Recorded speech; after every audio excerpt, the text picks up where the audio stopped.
नमस्कार साथियों, सोया संवाद में आज हम बात करेंगे संस्थान के युवा जो सूक्ष्म जीव वैज्ञानिक हेमंत माहेश्वरी जी से। ये इनकी एक परियोजना चल रही है जिसमें कि विभिन्न जो पोषक तत्व है, जो कि मुख्य रूप से जो सूक्ष्म पोषक तत्व है जो पौधों को किस प्रकार से उपलब्ध करवा सकते हैं, जिसमें कि जीवाणु की महत्वपूर्ण भूमिका होती है। अभी तक ये रहा कि राइजोबियम और पीएचबी के माध्यम से नाइट्रोजन और फास्फोरस का जो जीवाणु हमने खोजे थे और वो कल्चर के रूप में बीजोपचार में उपयोग किए जाते थे। बदलते समय के साथ में आजकल ये भी आवश्यकता महसूस हो रही कि जो सल्फर है, जो कि हमारी तिलहनी फसलों में बहुत महत्वपूर्ण योगदान देता है, या जिंक है, या इवन लोह तत्व, इनकी भी और उसके साथ साथ मोलिब्डेनम है, इनकी भी आवश्यकता देखी जा रही है। और इसी के बारे में जो अनुसंधान करते हुए डॉक्टर हेमंत ने क्या किया कि ये भारत के कई जगह पे, कई कोने पे गए। मुख्य रूप से छत्तीसगढ़ में जाके उन्होंने कई जगह से कोयला माइंस है या और भी जो भी हॉट स्प्रिंग्स है, वहां से कुछ जीवाणु लिया है और ये परीक्षण कर रहे हैं कि लोह तत्व है वो किस प्रकार से, या जो सल्फर कंटेनिंग बैक्टीरिया है उसकी क्या भूमिका और उसको किस प्रकार से कर सकते हैं। बात यह है कि अब अलग अलग हो जाएगी और इनका काम ये भी रहेगा कि इसको एक कंसोर्शिया के रूप में, मतलब जितने भी पौधों के लिए उपयोगी पोषक तत्व है एक साथ उपलब्ध करवा सकते हैं, और इसको कंसोर्शिया बनाने का इनका मानस है। तो हम मुख्य रूप से जानेंगे विस्तृत रूप से डॉक्टर हेमंत माहेश्वरी जी से। सर, आपका स्वागत है और बताइए अपने प्रोजेक्ट के बारे में बताइए संक्षिप्त में। सर, हमने जो अपने प्रोजेक्ट में सल्फर ऑक्सीडाइजिंग बैक्टीरिया, आयरन वाले बैक्टीरिया, जिंक वाले बैक्टीरिया और प्लांट ग्रोथ प्रमोटिंग बैक्टीरिया, ये सब सर में छत्तीसगढ़ के जो एससीसीएल कोल माइन एरियाज है, हम वहाँ गए थे। और हॉट वाटर स्प्रिंग और जो बैलाडीला जो है एनएमडीसी, वहाँ पे सबसे ज्यादा होते हैं क्या ये? हाँ सर, वहाँ पे जो आयरन और सल्फर वाले बैक्टीरिया हैं बहुत अच्छे अमाउंट में पाए जाते हैं और वो बहुत ज़्यादा कन्वर्ट करते हैं इस एलिमेंट्स को। तो इसलिए हमने वैसे साइट्स को सेलेक्ट किया और मैंने वहाँ से सर बैक्टीरिया निकाला। तो ये जो ट्रायल लगा हुआ है ये सल्फर ऑक्सीडाइजिंग बैक्टीरिया का है। हमने डिफरेंट ट्रायल्स यहाँ पे लगाए हुए हैं। उसी तरह से वो आयरन के लिए लगाया गया है वो ट्रायल, आप देख सकते हैं वहाँ पे। तो आयरन वाले बैक्टीरिया हमने 7 बैक्टीरिया निकाला, उसका हमने वहाँ पे ट्रायल लगाया गया है।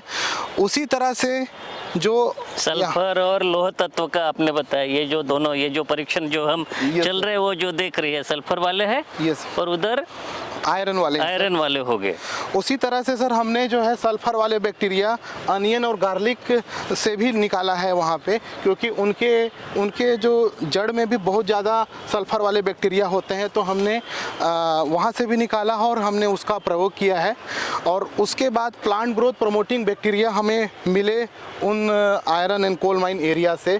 तो हमने उसका प्लांट ग्रोथ प्रमोटिंग वाले बैक्टीरिया का भी हमने जो है फील्ड ट्रायल लगाया हुआ है। और लास्ट में हमने जो जिंक सोल्यूबलाइजिंग बैक्टीरिया होते हैं सर, उनका भी हमने परीक्षण यहाँ पे फील्ड पे लगाया है। और ये सारे ट्रायल हमने सर पॉट में भी हमने उसको जो है किया है सर। तो आपने जैसे बताया कि जो अनियन गार्लिक उसके बारे में, या प्याज के जो से खेती से भी आपने जो ये कुछ हमारे कॉमन जो मैन है उनको थोड़ा सा समझे कि जो प्याज होता है उसमें कुछ जीवाणु उसके जड़ों के ऊपर होता है, और वो कौन से होते हैं? सर, जो अनियन और गार्लिक होता है हम उसको खाते हैं तो वो सल्फर कंपाउंड के कारण हमें तीखा लगता है सर। अच्छा। तो उसी से हमने सोचा कि यदि वो सल्फर कंपाउंड में है तो सल्फर वाले बैक्टीरिया भी उसके साथ एसोसिएट होंगे। तो हमने सर वो सल्फर वाले बैक्टीरिया सर वहाँ से निकाला और हमें लैब में पता चला कि सर वो बहुत जल्दी कम समय में एलिमेंटल सल्फर को सल्फेट जो पौधे को जो चाहिए वो तुरंत दे देते हैं सर। तो हमने इसका भी सर हमने सोचा और इसको भी हमने लगाया। और हमने एक ट्रायल वैसे भी किया है कि ये अनियन गार्लिक वाले अच्छे होंगे या मस्टर्ड वाले अच्छे होंगे, या जो कोल माइन से मैं गया था आयरन और सल्फर वाले बैक्टीरिया वो अच्छे होंगे। तो मुख्य रूप से जो समझ में आ रहा है कि आपने जो कई जगह से सोर्सेस लिए और वहाँ से जो सैंपल लेके आ गए है और आप ट्राई कर रहे हैं कि यहाँ पे खेत में लगा के उसको इवेलुएट कर रहे हैं कि कौन से बैक्टीरिया है जो कि सबसे ज़्यादा एसिमिलेशन कर सकते हैं और पौधों को सप्लाई करने में सक्षम है, और वो हो जाने के बाद में इसका किसानों को किस प्रकार से ये पहुंचेगा, ये भी थोड़ा सा बताइए। सर इस तरह से जो मेरे ट्रायल्स है, जी। ये फील्ड ट्रायल जी। है और जो पॉट ट्रायल हैं, उनमें से जो अच्छे बैक्टीरिया होंगे सल्फर के लिए, आयरन के लिए, जिंक के लिए या प्लांट ग्रोथ प्रमोटर से जो भी बेस्ट कल्चर आएंगे, मैं उन बेस्ट कल्चर मतलब हम उत्पादन जो मिलता है उससे हम जी सर वो कंपेयर करेंगे। उत्पादन है, उनसे जो बेस्ट आएगा उनका मैं समूह का मैं एक तरल जो है लिक्विड बायो फर्टिलाइजर बना के सर मैं वो कॉम्बिनेशन में दूंगा, ताकि किसान भाइयों को एक ही लिक्विड में सारे पोषक तत्व जो मुख्य रूप से चाहिए सोयाबीन क्रॉप को वो मिल सके। ये एक दर्शक के हैसियत से अगर हम ये जाने कि आपने ये लगा लिया, अब इसमें से जो आप तरल बायो फर्टिलाइजर जो बनाएंगे तो जमीन से कैसे निकालेंगे और उसको किस फॉर्म में उसकी क्या प्रक्रिया होती है? सर इस जमीन में ऑलरेडी सारे पोषक तत्व मौजूद हैं, बट यहाँ का पीएच मान बहुत अधिक होने के कारण ये पौधों को उपलब्धता नहीं होती है। लेकिन जो हमारे बैक्टीरिया हैं वो इस तरह से कुछ चीजें सिक्रीट करते हैं, ऑर्गेनिक एसिड जैसे, वो क्या करते हैं जो अनअवेलेबल है, जो अनुपलब्ध है, उसको उपलब्ध कर देते हैं सर। तो ये शुरुआती से ही पौधे को जो चाहिए वो मिलेगा, और जो केमिकल फर्टिलाइजर के माध्यम से हम देना चाहते हैं वो हमको उसकी जरूरत नहीं पड़ेगी, और तो उसमें खर्चा भी कम हो जाएगा। हाँ सर, किसानों का उससे खर्चा भी कम होगा। हाँ। सर इस ट्रायल में हमने जो अनियन और गार्लिक के जो हमको कल्चर मिले थे वो सल्फर ऑक्सीडाइजिंग बैक्टीरिया का हमने सर ये फील्ड में सर ये पूरा ट्रायल लगाया हुआ है।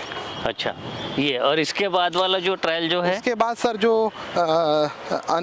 Iron in coal mine areas जो गए थे या हॉट वाटर स्प्रिंग से जो हमें जो 2 बैक्टीरिया मिले थे सर, हमने उसका जो है ट्रायल यहाँ पे लगाया हुआ है सर। यहाँ पे सर हमको जो 2 बैक्टीरिया हमें मिले हैं सर, उसको हमारे इंस्टीट्यूट में जो ऑलरेडी जो बरखोल्ड एरिया है, जो बेस्ट कल्चर हमें अभी तक ज्ञात है, उससे हम तुलनात्मक कर रहे हैं कि ये अपने जो कोल माइन और आयरन ओर माइन से जो हमें मिला है वो अच्छा है, या ये जो बैक्टीरिया हमने सर जो है आयरन और कोल माइन एरिया से हमने जो जिंक सोल्युबलाइजर बैक्टीरिया निकाला हुआ है सर, तो इसका फील्ड परीक्षण हमने किया हुआ है सर।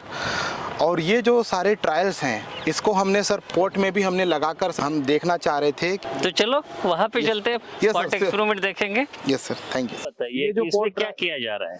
सर इसमें जो है मैंने सीड ट्रीटमेंट में अपने बैक्टीरिया के द्वारा किया गया है और हमने एलिमेंटल सल्फर डाला हुआ है।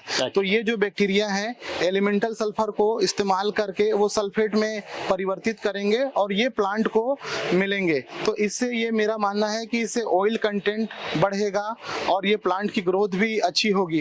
तो मैंने यहाँ से आप देखिए ये पूरे 15 ट्रीटमेंट हैं, इनमें से पहले और दूसरे में हमने बैक्टीरिया नहीं डाला है, बाकी सब में बैक्टीरिया डाला है। तो आप देख सकते हैं कि कुछ प्लांट्स जो हैं, कुछ ट्रीटमेंट्स हैं जो औरों की तुलना में अच्छे लग रहे हैं। तो मैं कुछ ऐसे ही बैक्टीरिया का चुनाव करूंगा जो हमको इल्ड तक भी अच्छे परफॉर्म करेंगे। उसी तरह से मैंने आयरन के संबंध में भी मैंने जो आयरन ओर माइन एरिया से मैंने जो बैक्टीरिया निकाले थे मैंने उसका भी मैंने ट्रीटमेंट किया है। तो आप ये देख सकते हैं इसमें मैंने बैक्टीरिया नहीं डाला है, बाकी यहाँ से जो है इस सभी में मैंने बैक्टीरिया डाला हुआ है अलग अलग किस्म की।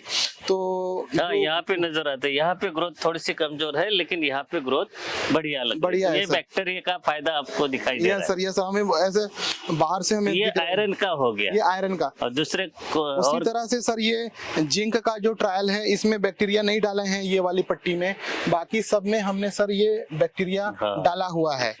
तो आप देख सकते हैं कि इनमें से जो अच्छी दिख रही है, इसमें से जो ट्रीटमेंट है ये वाली पट्टी अच्छी लग रही है। तो कुछ मेरा जो प्लान है सर कि कुछ में से जो बेस्ट आयरन होंगे, बेस्ट जिंक वाले होंगे, बेस्ट सल्फर वाले होंगे, मैं ऐसे बैक्टीरिया का चुनाव करके मैं एक मिक्सर तैयार करूंगा ताकि किसान भाइयों को एक ही लिक्विड में उन्हें सब चीज मिले, ताकि पौधे की पैदावार बढ़े और ये बहुत सही आपका एक कार्य ये रहेगा, क्योंकि किसान लोगों को कंफ्यूज हमको नहीं करना है। नहीं तो कई बार बोलेंगे कि राइजोबियम भी लगाओ, पीएसबी लो, आयरन लो, आपका सल्फर लो, तो ये इस प्रकार से किसान कंफ्यूज हो जाता है। अगर उनको अभी मानना ये है कि एक जगह पे अगर सभी प्रकार के आवश्यक जीवाणु मिले, वो एक कंसोर्शिया में या मिक्सचर के रूप में जैसे कि आपने क्या, वो अगर जाए तो उनका एडॉप्शन भी बहुत अच्छा होगा। तो आपको क्या लगता है कि आपके पास में जो अभी तक जो प्रगति हुई है आयरन के क्षेत्र में, आपने जो बैक्टीरिया आइसोलेट कर रहे हैं या सल्फर के बारे में है और जिंक के बारे में, ये 3 पोषक तत्वों के बारे में चल रहा है, तो इसमें कब तक ये जो मिक्सचर आपका आने का संभावना आप देख सकते हैं? सर इस मिक्सचर को सर मैं पहले इस ईयर तो मैं मतलब इसके रिजल्ट्स के बेसिस पे मैं अभी तैयार करूंगा और मैं उसको अगले साल लगाऊंगा। उसके परफॉर्मेंस के बेसिस पे सर मैं 2 साल के अंदर पे हम कोशिश करेंगे कि हम किसान भाइयों को उसमें क्या क्या रहेगी, फिर क्या चीज रहेगी? Basically sulphur, iron, zinc. अपने पास सर एक trial plant growth promoting bacteria का भी है जो मिला जुला का भी है। अच्छा, तो वो भी पीजीपीआर का भी एक ट्रायल हमारे पास वो है, तो हम उसको भी कोशिश कर रहे हैं। तो सर हम उम्मीद कर रहे हैं कि सर कि 2 साल के अंदर हमारे पास एक ऐसा कंसोर्शिया डेवलप हो जाएगा जिसमें लगभग जो न्यूट्रिएंट पोषक तत्व जो पौधे को सोयाबीन के लिए चाहिए हम वो उपलब्ध कराने की कोशिश करेंगे। और एक चीज और हम आपको जानना चाहेंगे, आप हमारे किसान जानना चाहेंगे कि इतना सब करने के बाद में हमारी जो सोयाबीन की उत्पादकता में कितने प्रतिशत तक इनसे हम वृद्धि ला सकते हैं? सर कम से कम 10% या 5% या जो भी है, कितना परसेंट हम कम से कम बढ़ा मेरे सकते हैं? मिक्सचर से मैं उम्मीद करता हूँ कि सर 20 से 25% की। ये बहुत जबरदस्त बात होगी अगर ऐसे अगर हो जाए तो। ये तो बहुत ही एक अच्छा एक अनुसंधान हो जाए और अच्छी एक टेक्नोलॉजी, अच्छा एक प्रोडक्ट हमारे किसानों को आप दे पाएंगे। सर इसका कारण मैं इसलिए बोल रहा हूँ कि जो हमारी जो भी सोयाबीन ग्रोइंग एरियाज है वो ब्लैक मिट्टी है, और ब्लैक मिट्टी में सर पोषक तत्व तो मौजूद हैं बट वो प्लांट को अवेलेबल नहीं है। और मैं यदि मेरे बैक्टीरिया अपने जो कंसोर्शिया डेवलप करने के बाद यदि उस बैक्टीरिया को डालते हैं तो वो प्लांट को उपलब्ध शुरुआती दिनों से ही वो देना प्रारंभ करेंगे। तो मेरा जो अनुमान है कि जो उत्पादन में भी काफी वृद्धि होगी, और आपको जो केमिकल फर्टिलाइजर्स के रूप में जो है वो भी आपको कम मात्रा में डालना पड़ेगा, तो आपकी सेविंग उस तरह से भी होगी। तो साथियों देखिए, जैसे कि बता रहा है कि 20% तक की वृद्धि संभावना हो सकती है, और ये बहुत अच्छा ये है। और हमें कुछ नहीं करना है कि इनका जो प्रोडक्ट आएगा, बीज उपचार जब हम करते उस समय पे आमतौर पे अभी हम राइजोबियम, पीएसबी के कल्चर या तरल बायो फर्टिलाइजर जो लगाते थे, ये भी एक प्रकार से तरल ही फॉर्मुलेशन होगा। Yes sir. इतना ही आपको बोने के समय पे लगा, और इससे अगर आपकी 20% नहीं 10% भी बढ़ जाए तो भी एक बहुत अच्छा एक योगदान हमारा साइंटिफिक कंट्रीब्यूशन हो सकता है। और इसी प्रकार के प्रयोगों में हमारे वैज्ञानिक गण लगे रहते हैं। तो ऐसे ही किसी जानकारी के साथ में फिर से आपके साथ में सोया संवाद में उपस्थित होंगे। उससे पहले हम हेमंत को धन्यवाद देते हैं। धन्यवाद, और मिलेंगे अगली बार। तब तक के लिए आगे दीजिए, नमस्कार।